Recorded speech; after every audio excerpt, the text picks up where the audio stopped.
Trump has lifted sanctions on Al-Qaeda and ISIS leader who killed Americans for Israel. You heard that right. The U.S. government just took a literal Al-Qaeda leader off the terrorist list, not because he reformed or apologized, but because Netanyahu wanted it. Trump admits he dropped sanctions on Syria and on Jolani, the founder of Al-Qaeda in Syria, after a request from Israel. Watch this. You know, at the request of a lot of countries in the surrounding area of the Middle East, including Bibi, we took the sanctions off Syria, and I met the new leader. I was very impressed by him. Somebody said, well, he comes from a very tough background. I said, well, you know, I'm not that surprised. It's a tough part of the world.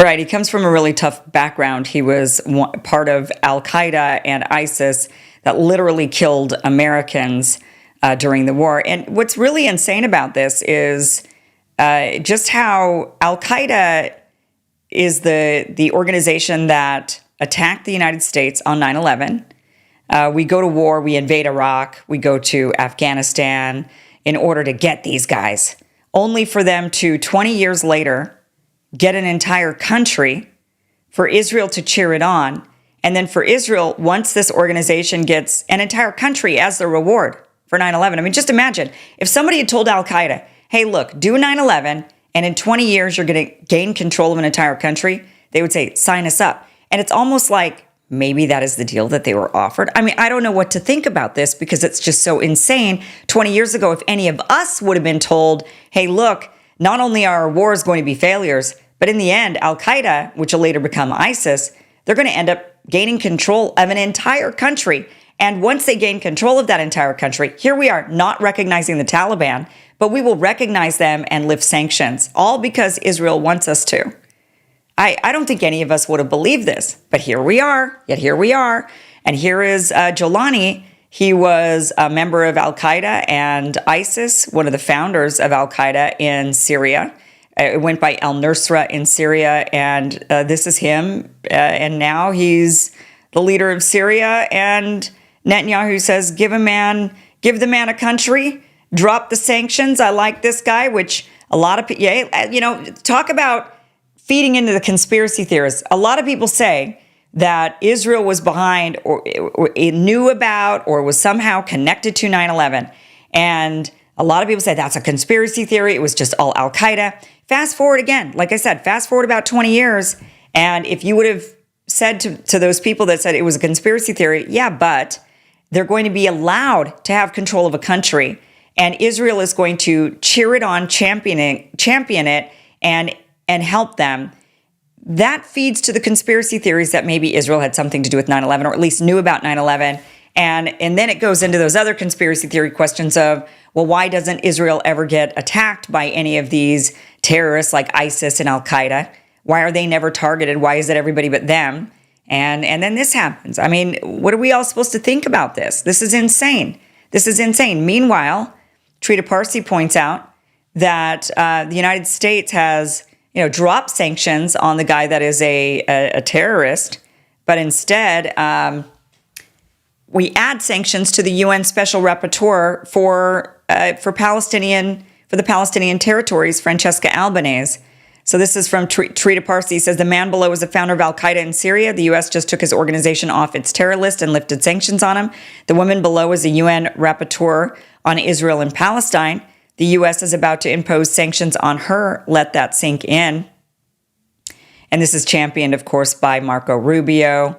Today, I'm imposing sanctions on UN Human Rights Council Special Rapporteur Francesca Albanese for her illegitimate and shameful efforts to prompt the International Criminal Court action against U.S. and Israeli official companies and executives.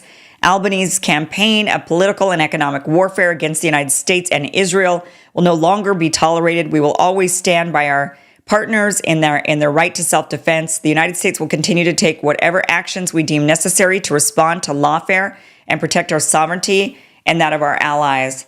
He really just didn't even need to say United States because he's really just protecting Israel. I'm not sure who she's sanctioning in the United States unless they're dual citizens, but certainly she's been very, very vocal about Israel, which I'll show you here in just a second. But here's John Spencer from West Point saying that's leadership. Albanese has used the cover of her title to push hate and disinformation, in my opinion. Let's actually just watch what kind of hate and disinformation Francesca Albanese has been spewing, because apparently she's just this horrible, hateful person. Meanwhile, we've literally dropped sanctions on a man who killed Americans and was the founder of Al-Qaeda in Syria. So this is where we're at in this backwards world right now. Here are some of the things that Francesca Albanese has said that's now got her in hot water. Do you believe that Israel has a right to exist? Israel does exist. Israel is a recognized member of the United Nations. Besides this, there is not such a thing in international law like a right of a state to exist. Does Italy has a right to exist? Italy exists. Now, if tomorrow Italy and France want to merge and become Ita-France, fine. This is not up to us. What is enshrined in international law is the right of a people to exist.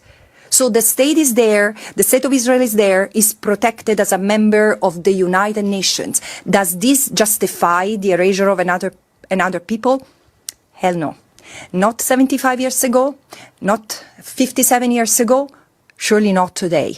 Where is the protection of the Palestinian people from erasure, from annexation, from illegal occupation and apartheid? This is what we need to discuss. Yeah. And that is very accurate. I'm glad she said that, because a lot of people don't really understand that. They say, well, doesn't this nation have the right to exist? No nation has the right to exist. There's no such thing as Czechoslovakia anymore. There's no such thing as Prussia anymore. There's a lot of countries that have disappeared. No country has the right to exist. It's not like it literally got wiped off the map.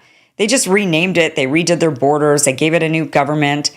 There's no right to exist as a country, but there is a right to exist as a people. You have the right to not be genocided, to not be killed, to not be wiped off the face of the earth through bombs and starvation and ethnic cleansing campaigns. So I'm glad that she phrased it that way. Like, look, if Italy and France wanted to merge together tomorrow and become Ita-France, like, what are we going to do about that? That is their choice. There is no right to exist. And she said that in a really great way. Here's another video of her. I mean, did you hear anything there that you felt like was worth sanctioning? Did you feel like she broke the law? She's a hateful, terrible person spewing all sorts of anti-Semitism. Did you get that from that? Because I certainly didn't. Here's another video of her talking that this is, one of the reasons why they've decided to sanction her. If we were a crime scene, Palestine would have the fingerprints of all of us, from what we buy, where we put our savings, where our pensions come from, the technology we use. Because if the genocide has not stopped, is also because it's a lucrative endeavor. It pays and pays well. Now, and this is the problem, the private sector has historically escaped accountability, but no, Palestine is clearly a red line. We have an international legal framework which is strong enough to say it's unlawful to engage with Israel as long as it maintains an unlawful occupation, permanent occupation. It continues to commit and is accused to be committing war crimes, crimes against humanity, and even genocide. So we need to use this power to say no to this system. If not now, when? And if not us, who? My last report covers the involvement of the private sector in the unlawful activities that are taking place in the occupied Palestinian territory. For 57 years, private actors have been pivotal to enable Israel to establish and expand an economy of occupation that has been made of displacement and replacement of the Palestinians, that in the last 20 months has turned into an economy of genocide. Arm manufacturers and big tech, but also construction businesses, supply chains, goods production, services production, tourism industry, and then even universities and charities and banks, pension funds. Instead of withdrawing support, these private entities have either continued business as usual or even increased their engagement. Today is a test to prove the fact that even the private sector needs to be held accountable. One last one that I want to show you that just goes to show how hateful this person is, and she absolutely needs to be sanctioned on behalf of Israel. And of course, the Al-Qaeda leader gets to have his sanctions lifted on behalf of Israel because we're super America first here.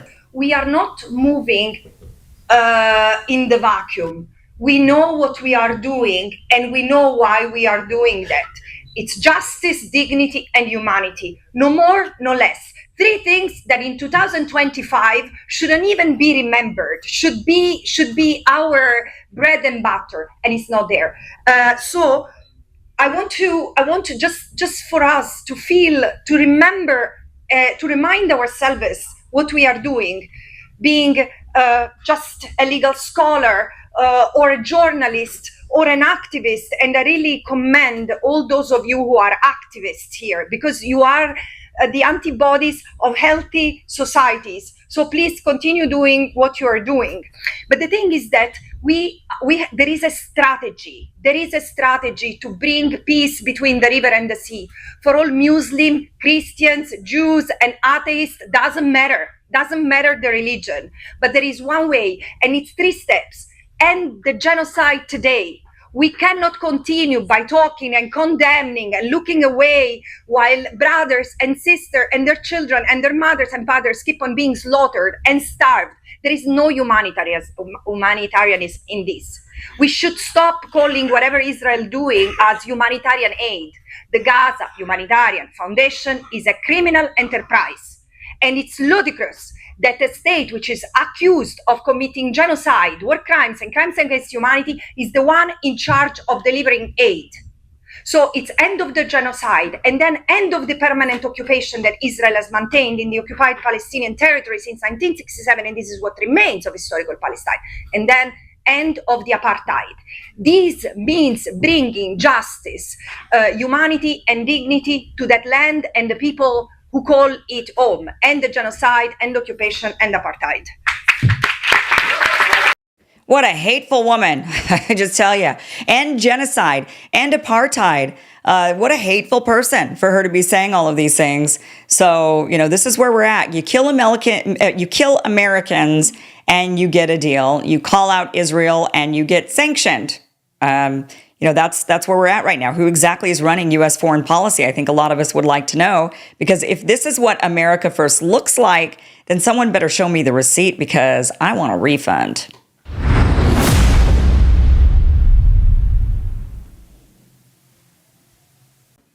Mainstream media pushes agendas and silences dissent. That's why I started this show, to cut through the noise and have real conversations. That's also why I partnered with Ground News, an app and website that values transparency and lets you see the full picture. For every story, they gather reports from all sides of the political spectrum. I just swipe through the coverage with labels showing each outlet's bias, credibility, and corporate ties, making it easy to spot what's being left out and why. With Ground News, I could take any story, like the recent tariff hike on steel and aluminum imports, and instantly I could see how it's being spun across the political spectrum. Left-leaning outlets warn of job losses and mass disruption. Right-leaning sources frame it as patriotic protection against unfair foreign dumping. And with Ground News, I can quickly tell if a story is being shaped by big corporate liberal media or approached differently by smaller independent outlets. No guessing, just clarity. Their blind spot feature highlights major stories one side isn't covering at all, giving you insight into what's being ignored and why. And it's a really powerful tool for bringing back transparency and real debate to a media world that badly needs both. People are always asking me, which news outlet should I go to get unbiased news? And I always say Ground News. Ground News is fully independent. It is subscriber supported and trusted by over 2 million users, including myself. Even before they were sponsored for the show, I've been using Ground News. So right now, my viewers get 40% off the same Vantage plan that I have been using at just $5 a month. But this offer is only available through my link, ground.news/Kim, or by scanning the QR code on the screen. That's ground.news/Kim for 40% off. If you are tired of media spin, you want the full picture, then don't miss this. Check the link in the description and see for yourself. Hey guys, thank you for watching this clip from the full Kim Iverson Show, which you could check out Monday through Friday, 5 p.m. Eastern at KimIversonShow.com. See you there.